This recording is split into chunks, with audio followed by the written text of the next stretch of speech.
Dios, en Proverbios capítulo 3 versículos del 1 al 7, nos dice: Hijo mío, no te olvides de mi enseñanza, y tu corazón guarde mis mandamientos, porque largura de días y años de vida y paz te añadirán. La misericordia y la verdad nunca se aparten de ti. Átalas a tu cuello, escríbelas en la tabla de tu corazón. Así hallarás favor y buena estimación ante los ojos de Dios y de los hombres. Confía en el Señor con todo tu corazón y no te apoyes en tu propio entendimiento.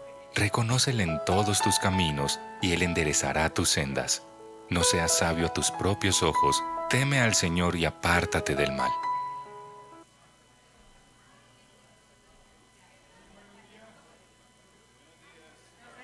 ¿Me escuchan? Ahora sí. Buenos días, mis queridos. ¿Cómo están? ¿No escuchan atrás? ¿Muy poquito?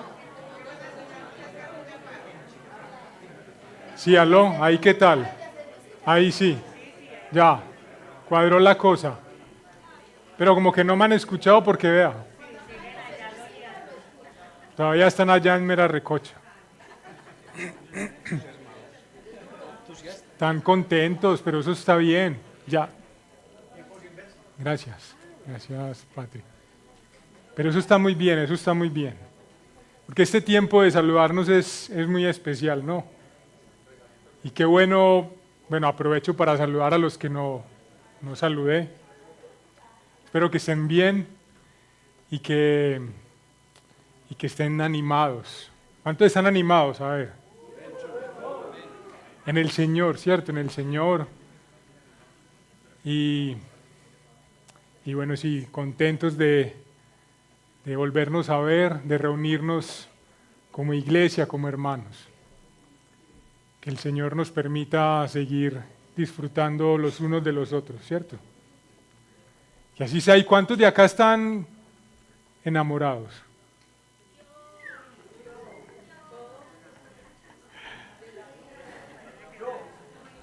Muy bien, muy bien. Mucho silencio dicen por acá.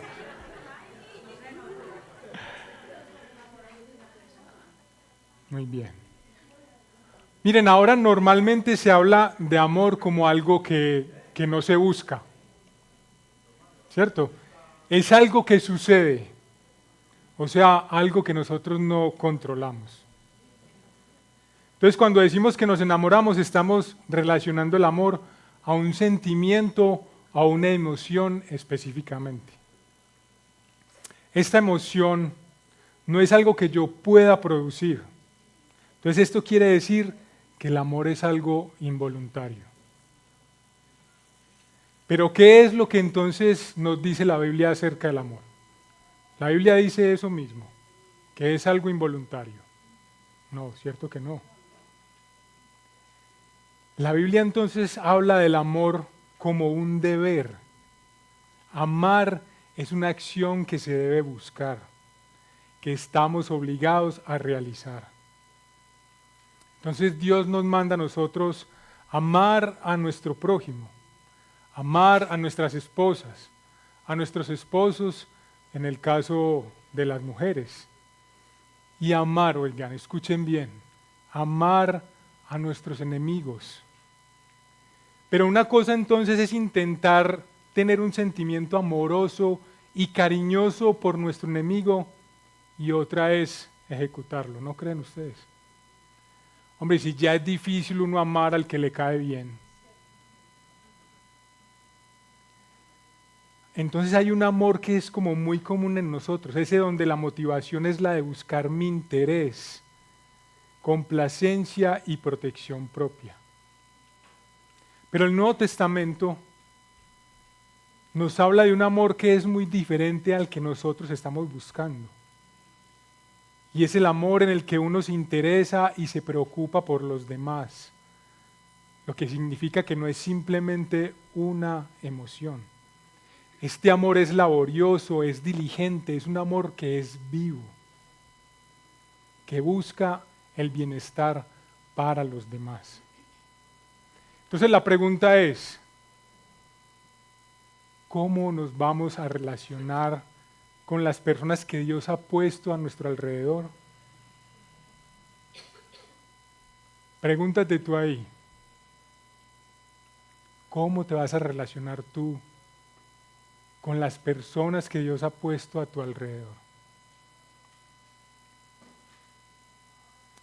Y la respuesta es dando testimonio del amor de Dios, de un amor que siempre está buscando hacernos el bien. Muy fácil, ¿sí o qué? ¿Ah? Los veo muy callados, no es tan fácil. La verdad es que no es tan fácil para nosotros. Pero miren, nosotros tenemos al Espíritu Santo que está de nuestro lado, que tiene todo el poder para producir en nosotros ese fruto, el fruto del amor. Entonces seguimos en la serie que se titula ¿cómo? La justicia de Dios impartida en el Evangelio.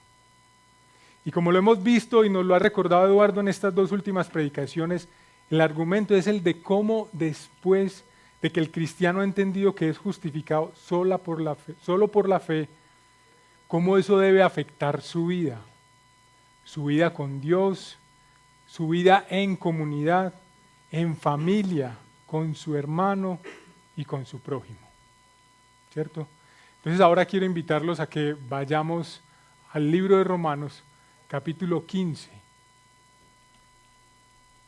Romanos capítulo 15, y que este sea el momento para que tomemos nuestro celular y lo pongamos en silencio, para que no nos distraigamos.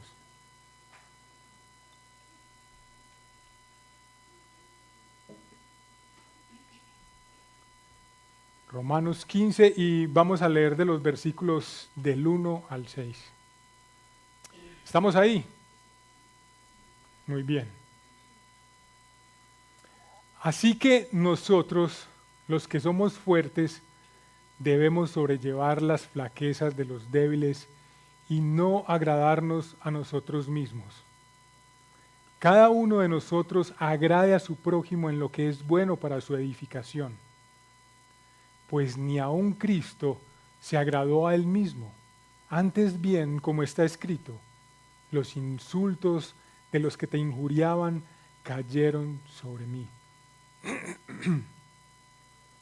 Porque todo lo que fue escrito en tiempos pasados para nuestra enseñanza se escribió, a fin de que por medio de la paciencia y del consuelo de las Escrituras tengamos esperanza. Y que el Dios de la paciencia y del consuelo les conceda tener el mismo sentir los unos para con los otros, conforme a Cristo Jesús, para que unánimes a una voz glorifiquen al Dios y Padre de nuestro Señor Jesucristo. Oremos, mis queridos. Señor, en esta mañana aún ya casi tarde, te exaltamos, te bendecimos y te decimos que estamos muy contentos porque tú eres nuestro Dios,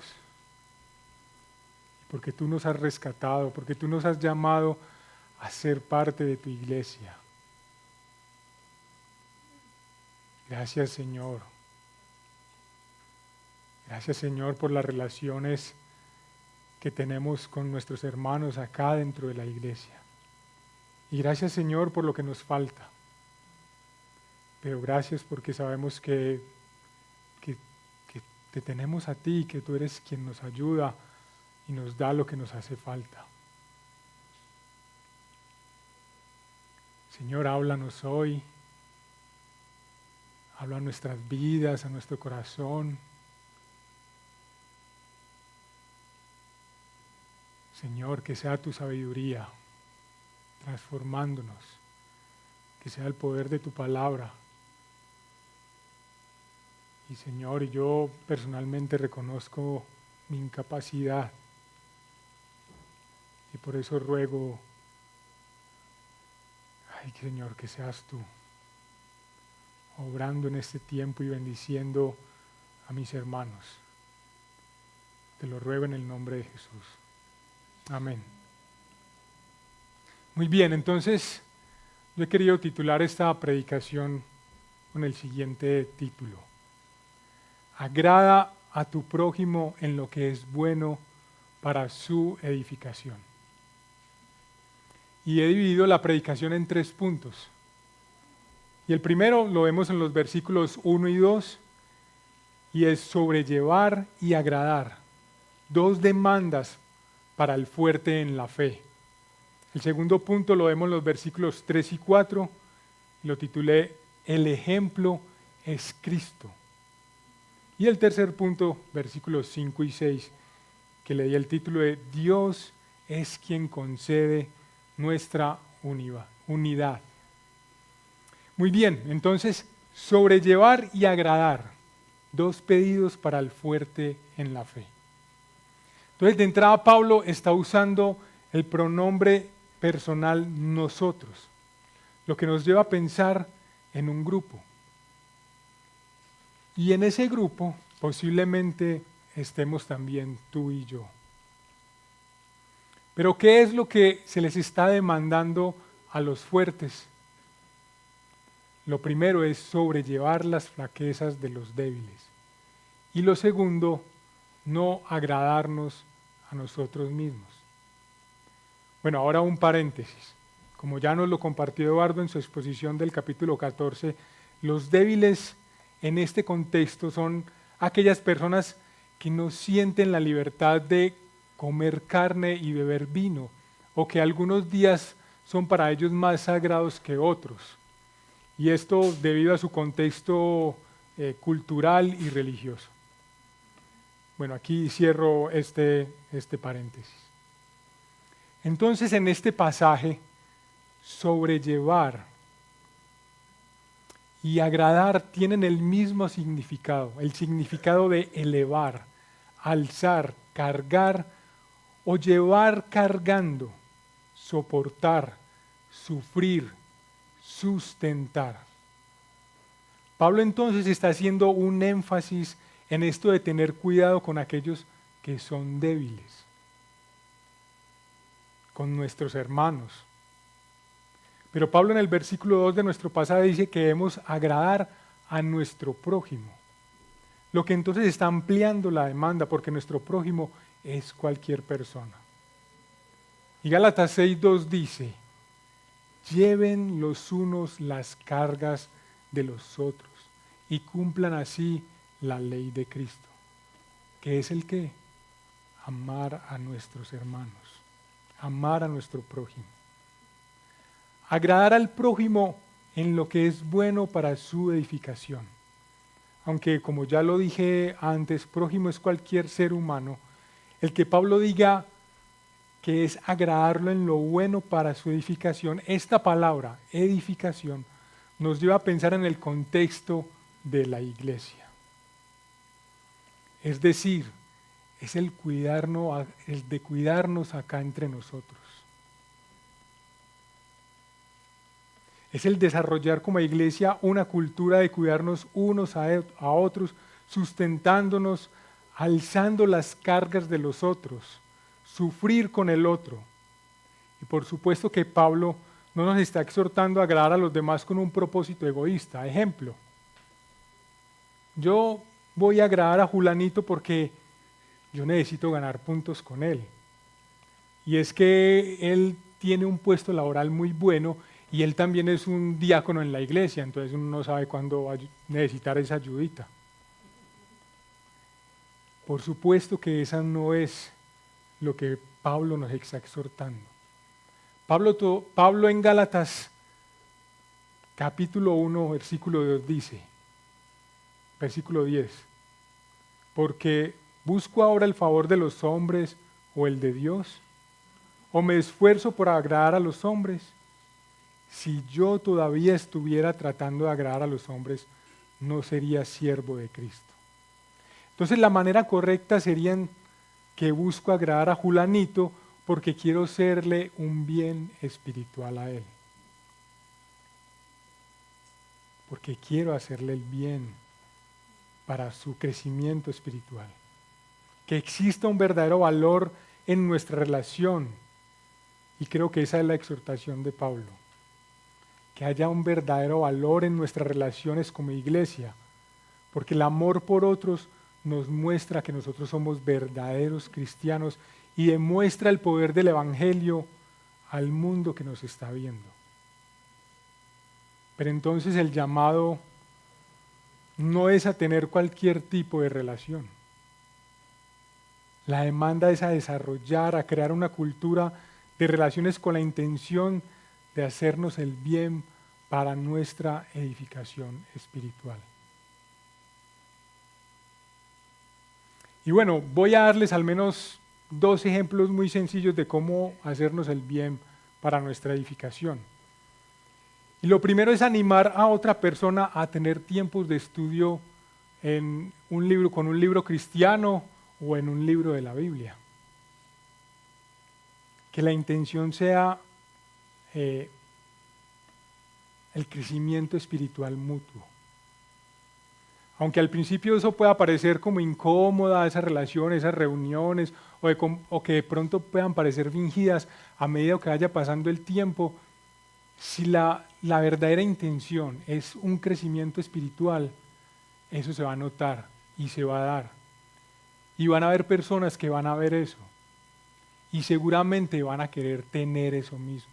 Y se van a querer unir a ese tiempo de discipulado.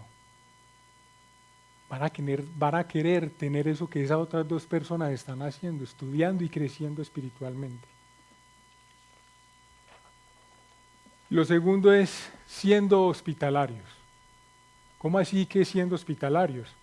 Sí, invitar a otras personas a tu casa, invitarlos a cenar, a comer, o por qué no después de que termine la celebración ustedes se reúnen con varias familias y los invitan y dicen, hey, vamos a salir a comer juntos, vamos a almorzar, o por qué no programar con otra persona en la iglesia, con un hermano, a tomarse un cafecito, invitarlo a un cafecito con un churro, con un pastel de queso, un brownie con helado, pero que sea el club.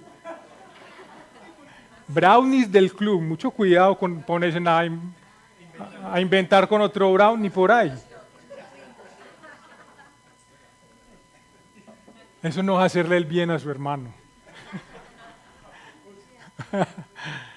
Sí, la hospitalidad, mis hermanos. Invitarlos a tu casa, una noche a cenar, invitan a varios y hacen una comidita y están compartiendo ahí, oran juntos, también se comparte la palabra. Pero bueno, la verdad es que yo entiendo que eso tampoco es tan fácil, ¿cierto? Invitar a gente a la casa de uno preparar la comida, coger toda la vajilla de la casa, la que uno no ha estrenado, desempolvarla, ¿cierto? Coger los cubiertos, las ollas, bueno, ustedes saben cómo queda la cocina, ¿sí o no? Y entonces empieza la gente a que se le regó la sobremesa. Que es que, ay, es que a mí no me gusta la ensalada. Ay, no, es que a mí no me gusta el jugo de tomate de árbol. Eso no es tan fácil. Y bueno, ya termina la cosa y todo el mundo coge para su casa y los anfitriones quedamos en la casa y queda la cocina para que el esposo lave todos los platos. Claro, eso le toca al esposo.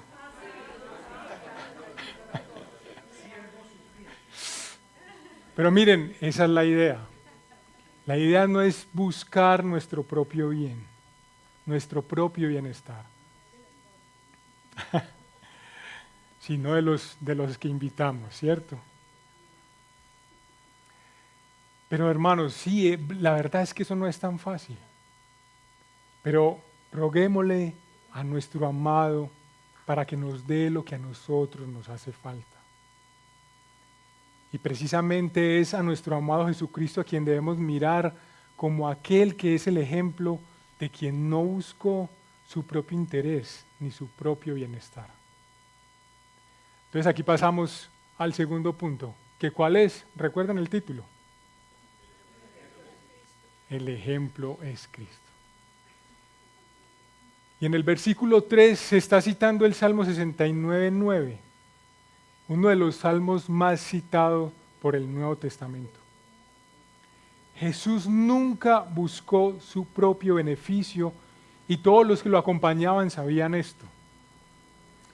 Jesús durante su tiempo en la tierra recibió insultos de todos los que se oponían a su Padre, pero no fue solo esto lo que él recibió como suyo, también las persecuciones e insultos a la iglesia. ¿Recuerdan el camino a Damasco? Saulo, Saulo, ¿por qué me persigues? Las zorras tienen sus cuevas y las aves del cielo nidos, mas el Hijo del Hombre no tiene dónde reclinar su cabeza.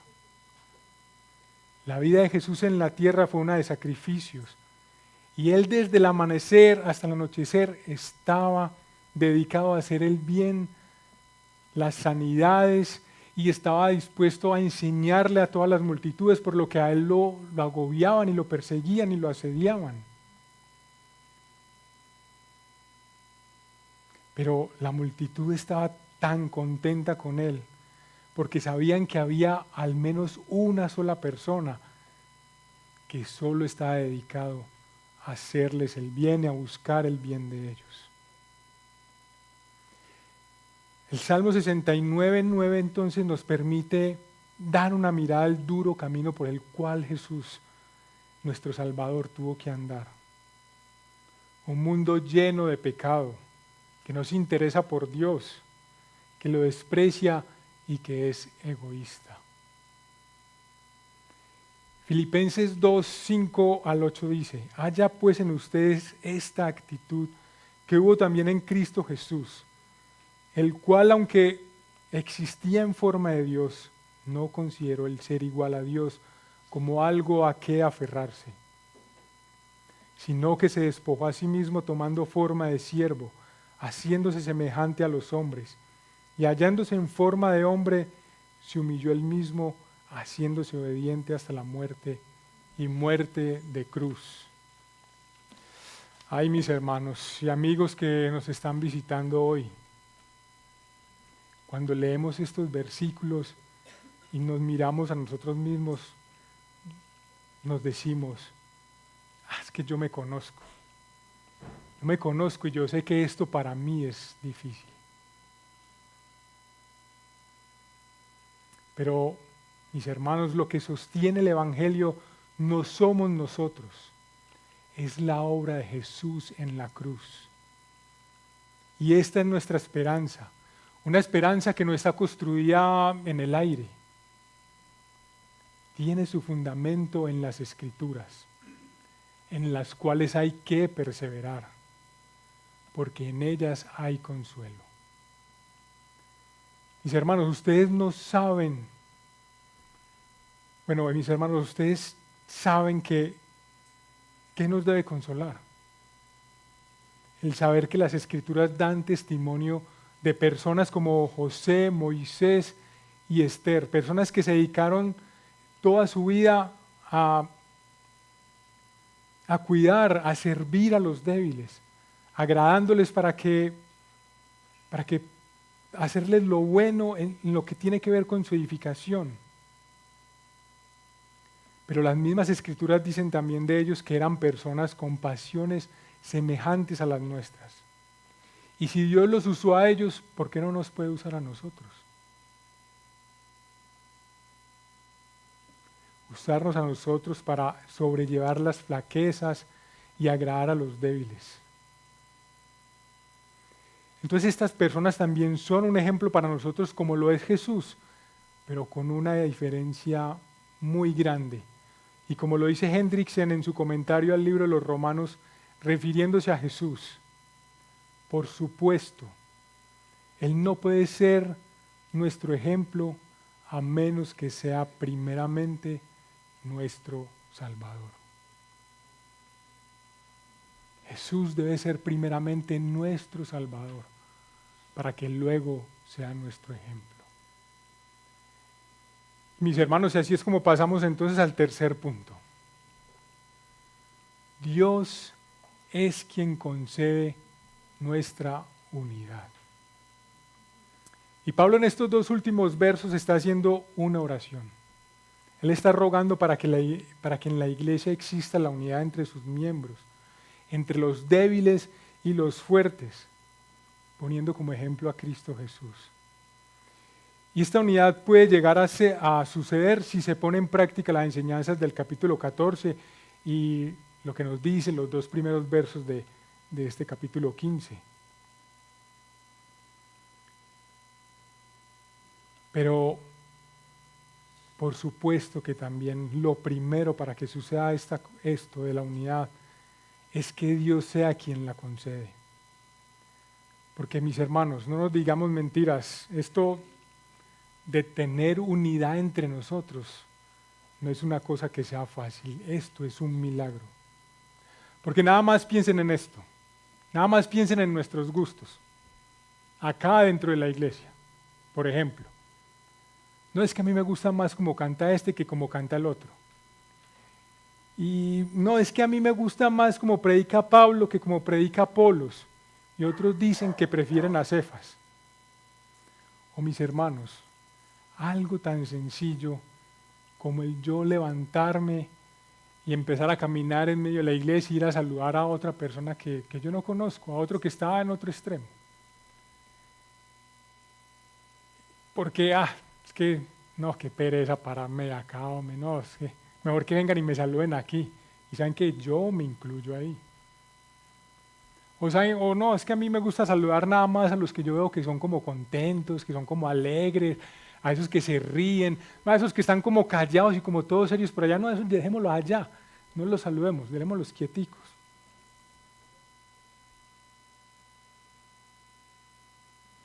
Y mis hermanos, es que nosotros tenemos unos corazones muy complicaditos.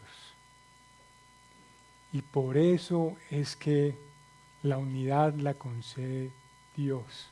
Como lo dice el versículo 5, y que el Dios de la paciencia y del consuelo les conceda tener el mismo sentir los unos para con los otros conforme a Cristo Jesús. Mis hermanos, la iglesia no es algo que se da naturalmente en nosotros, no es algo natural. Es ese espíritu que Dios pone en nosotros. Y no existe una clave, un método para seguirla, para que como resultado llegue la unidad. Es más bien como lo dice Tim Keller también en su comentario a los Romanos. La verdadera unidad no sucede cuando la buscamos, más bien es el resultado de seguir a Cristo. Entonces les pregunto, ¿la unidad es importante? ¿Ustedes creen que la unidad es importante? Por supuesto que sí, mis hermanos. Por supuesto que es muy importante. Porque si no hay unidad, no hay iglesia. Y cuando yo estoy hablando de iglesia, no estoy hablando de esto, ni de esto, ni de esto, ni de este techo. Cuando yo estoy hablando de iglesia, estoy hablando es de esto, de esto. Nosotros. Y mis hermanos, al observar el Nuevo Testamento, podemos deducir que la iglesia hace parte fundamental del plan de Dios. Porque la iglesia muestra el Evangelio de Dios. A través de la iglesia se protege nuestra fe. La iglesia nos libra del autoengaño. Y por supuesto nos anima a dar pasos cada día más grandes y firmes en nuestro amor por el otro. Y el Evangelio es esa buena noticia de lo que Jesús ha hecho por nosotros. Su justicia ahora es nuestra justicia y solo por gracia. Entonces ahora nosotros estamos seguros de que podemos relacionarnos con el Padre. Pero entonces el Evangelio solo llega hasta ahí. Yo creería que no. Yo creo que hay algo más en esta buena noticia y es que Él nos ha salvado para ser parte de su iglesia, para ser parte de una iglesia local. Pero mis hermanos, hay que ser honestos y reconocer que la velocidad con que nosotros vivimos hoy, eso está impidiendo que la iglesia sea el centro. Hace que la iglesia esté como por los laditos y que no esté en el centro de nuestra vida cristiana. Entonces pensemos en cuáles pueden ser esos retos que estamos enfrentando hoy en día para que la iglesia sea el centro de nuestra vida cristiana. Piensa ahí tú un momento. Piensa cuáles pueden ser esos retos que nosotros podemos tener para que la iglesia sea el centro de nuestra vida cristiana.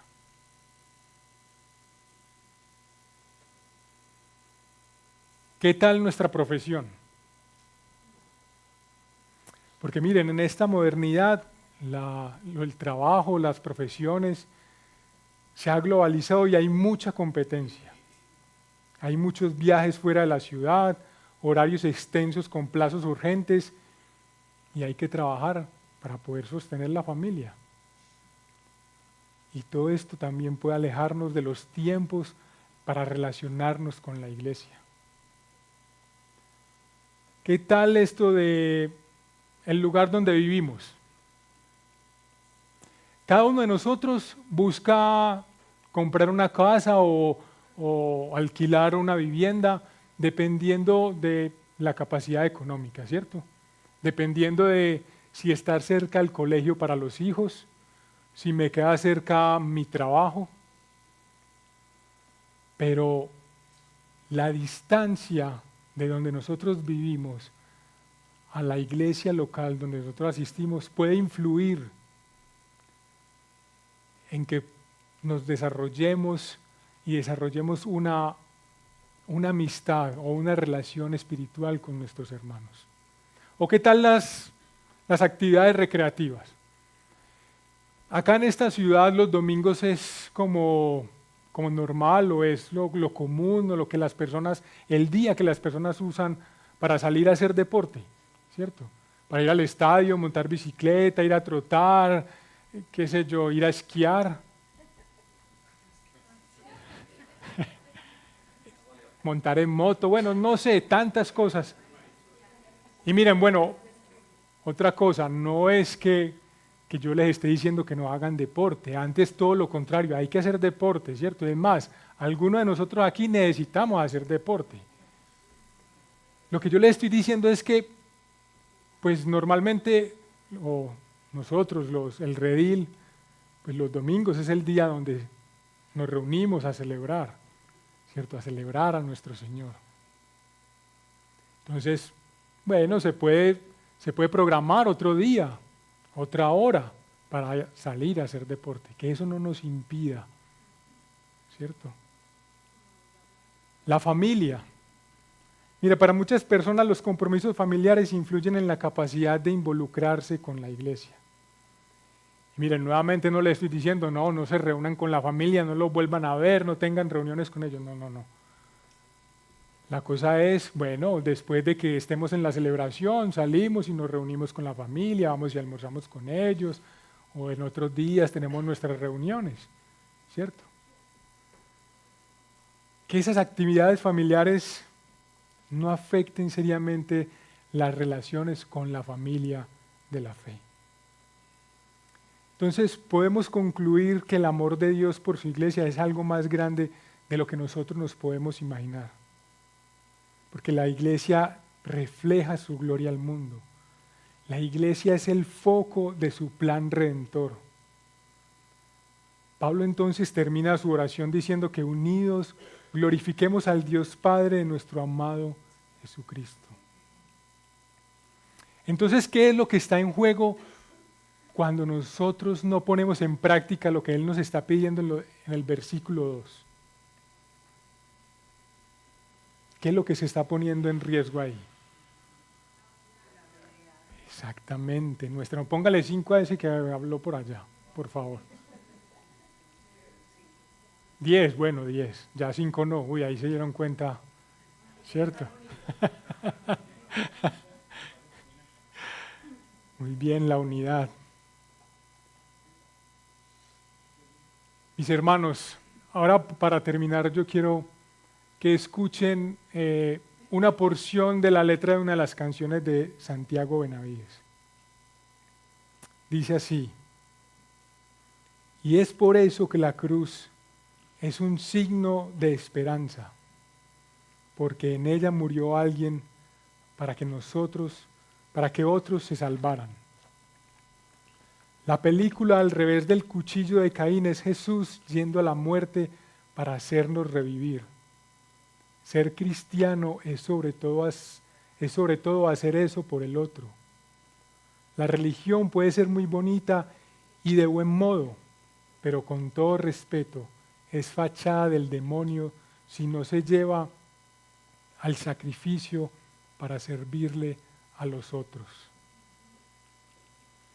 Mis hermanos, igual tenemos esperanza, la esperanza de la cruz. Y Cristo vino a cumplir lo que nosotros no podíamos. Y recuerden, Él es nuestro ejemplo, pero primero, Él es nuestro Salvador. Mis hermanos, oremos. Roguémosle al Señor que nos ayude a seguir creciendo en amar y en querer hacerles el bien a los que son débiles. Y a recordar que Jesucristo es nuestro Salvador y que Él es el que nos ayuda. Padre amado,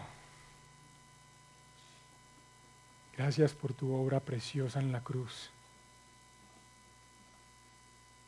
porque esa obra que más muestra de alguien que quiere hacerle el bien a otro que ni lo merece, a otro que era tu enemigo. Oh Señor, pero así, por eso es que nosotros estamos agradecidos. Agradecidos contigo, no hay palabras para expresar cuán contentos y maravillados estamos contigo, Señor.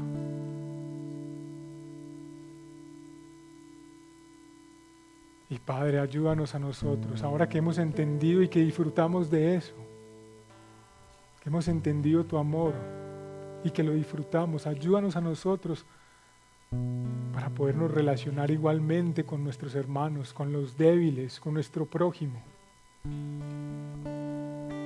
Señor, que la meta sea buscar agradarlo, pero agradarlo en lo que tiene que ver con su bien espiritual, con su edificación, que crezca en el conocimiento tuyo.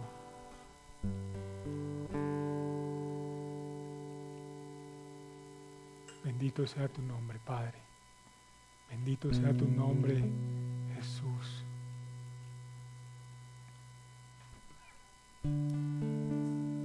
La gloria y la honra sean para ti. Amén.